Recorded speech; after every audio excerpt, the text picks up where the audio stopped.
It's 5:45 p.m., which means it's time for BC TV's Nightly News Roundup. I'm tonight's host, Roland Boyd, and sitting alongside Joe Bushy. We're doing our webcast Wednesday here, and we're still trucking along with some new technology here if we're slightly out of focus. Our crisp features here, chiseled drawlines will be back in full quality on Friday. Of course, we're trying to stream through the internet from downtown. We're in the River Garden, so if it's a little low res, that's why. If we're a little shaky in our transitions, that's why, but we still got a great show coming up. We'll talk about the Flying Dentist, the late Flying Dentist. Phil Dunham, great guy, and we have some video of when he came in for an interview at BC TV. Plenty of other stories along the way as well. We'll check in on the calendar, and of course, a Compassion for Fashion weekend, some thrift store fun out on the catwalk this weekend as well, so we'll talk about that.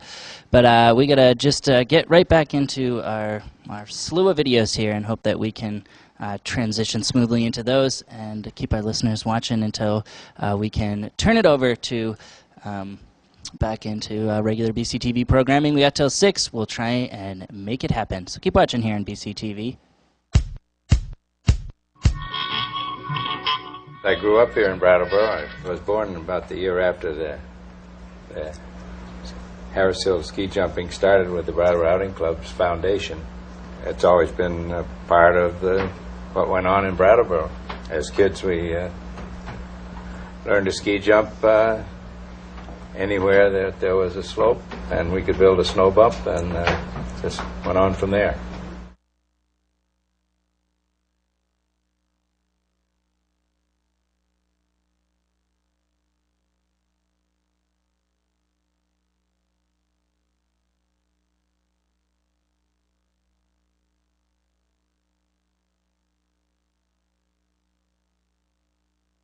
Here on 545 Live, we got to make sure that we just get right back into, of course, Phil Dunham. Some knew him as the Flying Dentist, longtime member of Rotary as well, and Brattleboro Outing Club, and of course, Harris Hill ski jumper. That was him on BC TV, and back in 2007 as part of the telethon for Harris Hill, which Daryl Pillsbury co-hosted. Speaking of Daryl, he's coming up in just a little bit to talk about the Windham County Heating Fund benefit performance that's coming up in a little bit. We'll get him on in just a second. But first, we get a couple more stories, including smart grid discussion that was going on, and I want to turn that over to you, Joe, to talk a little bit about, because you were the one behind the camera last night. So tell us a little bit about that.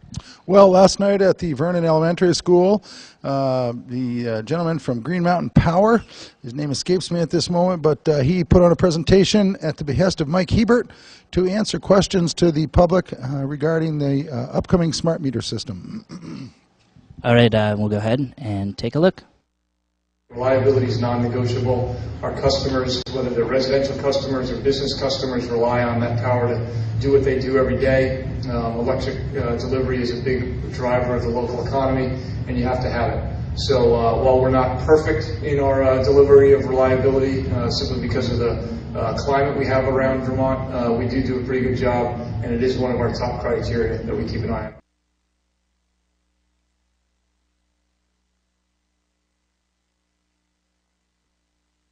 All right, and we're back on 545 Live. We're going to take a look again at our community discussion smart grid clip. It looks like some of them struggling to load here, but important for us here to keep it moving. Another story here, Joe, what's going on with Pop Warner. They're practicing in a little island in the middle of the parking lot, kind of a wild scene out there, but they've put together one heck of a team. You're more engrossed in that story than I am as well, or embroiled, as you continue to tape them, and you'll be out there Saturday as well, along with WTSA's Tim Johnson. What's going on with those guys? Well, the Brattleboro Generals Pee Wee team won last weekend in a playoff semifinal game there, and that brought them to the Super Bowl, which is going to be played this weekend on Saturday at 5 p.m. at the Oakmont High School in Ashburnham, Massachusetts. And they'd really love to see some community members down there for the support. They've done a fantastic job to make it this far. I spoke with Chris Millerick last night, and he said in any of them's recent recollection, they do not recall making it this far in the system. So they're playing in a Massachusetts league down there, and it's a really tough league, and we wish them the best of luck. Yeah, we'll go cross our fingers for him. All right, we'll take a look at that clip. Stick around. It's Tuesday night here. We're doing the only practice facility that we were able to get with a little light here in the middle of the parking lot at the Brattleboro High School. The 11 and 12-year-old Pee Wee teams in the Super Bowl playing North County on Saturday at 5 o'clock at Oakmont High School under the lights.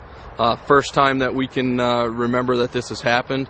They've had a great season, hoping to bring home the trophy. It is this Saturday at 5 o'clock. It's in Ashburnham, Massachusetts, Oakmont High School. They got a nice turf field under the lights, 5 o'clock. Be there. It's gonna be great. Information, if anyone would like to go down to the game, you could check out WTSA's website. We got directions on there. Brattleboro Pop Warner Football on Facebook. We're going to be broadcasting the game live on WTSA with Tim Johnson. We'd love if anyone would like to help sponsor that would be great. You can contact Kelly Corbeil or Tim Johnson at WTSA. Anything extra can be appreciative. We've got 18 kids on the Pee Wee team. Been playing great all year long. They're very excited, and as you can tell, got most of the team here tonight, doing what they can, get done here on FM.net, and they've got directions there. They've got plenty more information as well. So. Lots of ways to get involved. You'll notice that Joe Bushy's magically transformed into his cohort. Daryl Pillsbury here, like that. Crazy special effects. There we go. Daryl, you've got an event going on, and I want to just turn it right over to you to talk about it. Well, we have an event going on right next door here at the Hooker Dunham building, and it is in the Hooker Dunham Theater. Just come in the alleyway, come all the way down. It's Peter Miles. He is well known around here for the music he plays, and it's for the Windham County Heat Fund. And as most people know, times are tough for a lot of us. And if you want to hear some good music and you can afford to donate a few bucks, come on down and listen to Miles play. He does some good stuff. And we're going to tape it for later viewing for those who can't make it down. You will be able to see it on BCTV. But if you can make it down, doors open at 6:30. The music starts at 7, and we'd love to see you, and it's for a good cause. And listen, folks, if you only have $1, come on down, listen to some good music, donate $1. It's admission is by donation. And just to go back to your other story, yes, I believe that is the farthest the Pee Wees have ever done. My son played quite a little while back, and this is quite a feat for them. I'm telling you, go Brattleboro. Nice. Daryl, in an economy where people are really, for some, gets down to choosing between heat and food, how important is this fund? Well, it's very important. And I don't want to, Feed the Thousands is great. What that does is unbelievable. But when we get down to the freezing cold weather, you can go a little longer without food than you can without heat. So, both of them they're all important. We got the Christmas stocking coming up. But if you can, folks, if you can find a little extra money to give, we'd love to have you give to the Windham County Heat Fund. It's easy to do. You can either send a tax-deductible donation to 679 Weatherhead Hollow Road. That's Richard Davis, 679 Weatherhead Hollow Road. Or stop right into Brattleboro Savings and Loan and go to one of the tellers and say you'd like to make a donation to the Heat Fund, and they'll take it, put it right in our account. Terrific. Speaking of giving in the holiday season, of course, the need for food and everything, heat, a winter thing, but holidays certainly make everything harder as well. At last night's Select Board meeting, Chair Dick DeGray talked a little bit about the need to be charitable in this holiday season as well with some laudable causes. Heat Fund, Project Feed the Thousands, Christmas stocking, all in there. And Dinner's coming up too, Roland. Absolutely. Which is a big thing for the community Thanksgiving dinner. So if you can do something, get involved in that too. All right. We've got a clip from the Select Board meeting. Let's see if we can cue it up here and take a look. Project Feed the Thousands will be out and collecting food as we get closer to Thanksgiving. There's always a need for food all year long, but it seems that we have a heightened awareness at the holiday season. So if you can, while you're shopping,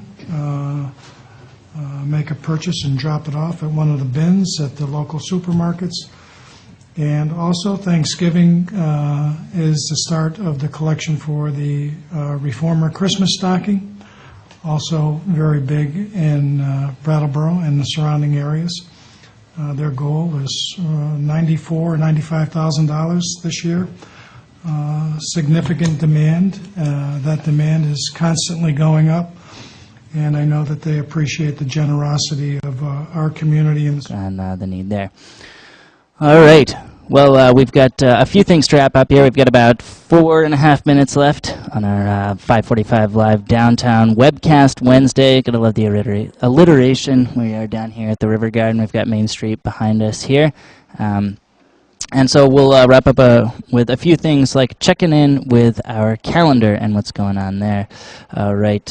First and foremost, we'll talk about a look forward to this weekend, this Saturday. A couple big events, including one you're filming, which also relates to. I have a special co-host that's coming up for me on Friday's show in the studio, 5:45 Live, when we're back behind the desk there. Wild Night on the Catwalk, the Compassion for Fashion Hospice Fashion Show fundraiser. You'll be there, Joe, taping this on Saturday, and we've got a clip as well, produced for them by Grady Smith. So we'll go ahead and take a look at what's going on here. Let's see it.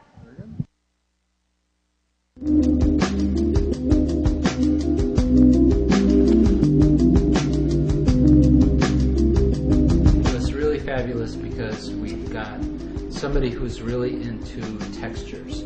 We've got someone who is really thrilled by the colors that they were able to find tonight. We have one designer who is already talking about doing a wedding gown. Now I see what they picked and now I want to model the clothes.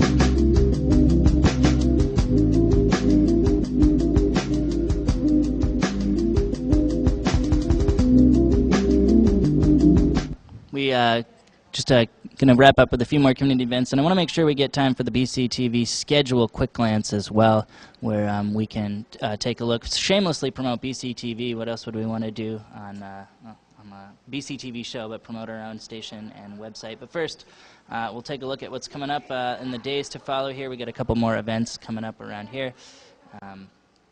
But I'll just quickly mention that if you want more events than we will cover in the next minute and 10 seconds, which is all we've got left here, then you can go to ibrattleboro.com, where their calendar is updated by individuals and organizations from around the community themselves. So it's a good place to get up-to-date information.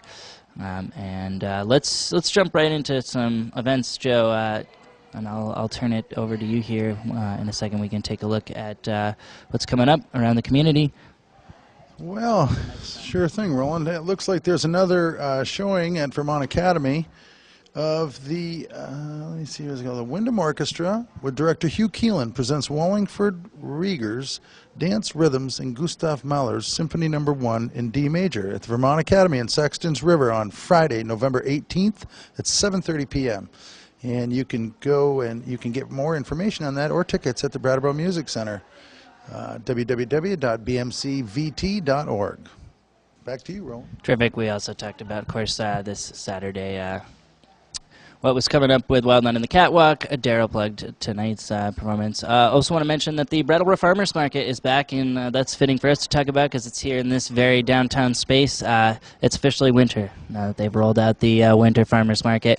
But Saturday mornings you can come down here and enjoy all the same fun that you enjoy during the summer Farmers Market. Yeah, they're packed. You come by and it's packed. They got a lot of, the winter vegetables and things, and they stay busy. So it's a good thing. Absolutely. All right, we got precious little time left, so I want to touch on our BCTV schedule. Quick glance. BCTV, of course, has 2 Comcast cable channels, 8 and 10, and we'll quickly promote what's coming up. Brand new Wednesdays and Saturdays, Al Jazeera News off of Free Speech TV is going to be showing syndicated news program from the Middle East. Check that out. Democracy Now! Is still showing at its fund drive. Free Speech TV doing their fun drive knocks Democracy Now! Back to 6:30 from 7 in the mornings. It shows at 11:30 instead of noon. Brattleboro Citizens Breakfast from producer Catherine Turnus at 8:30 p.m.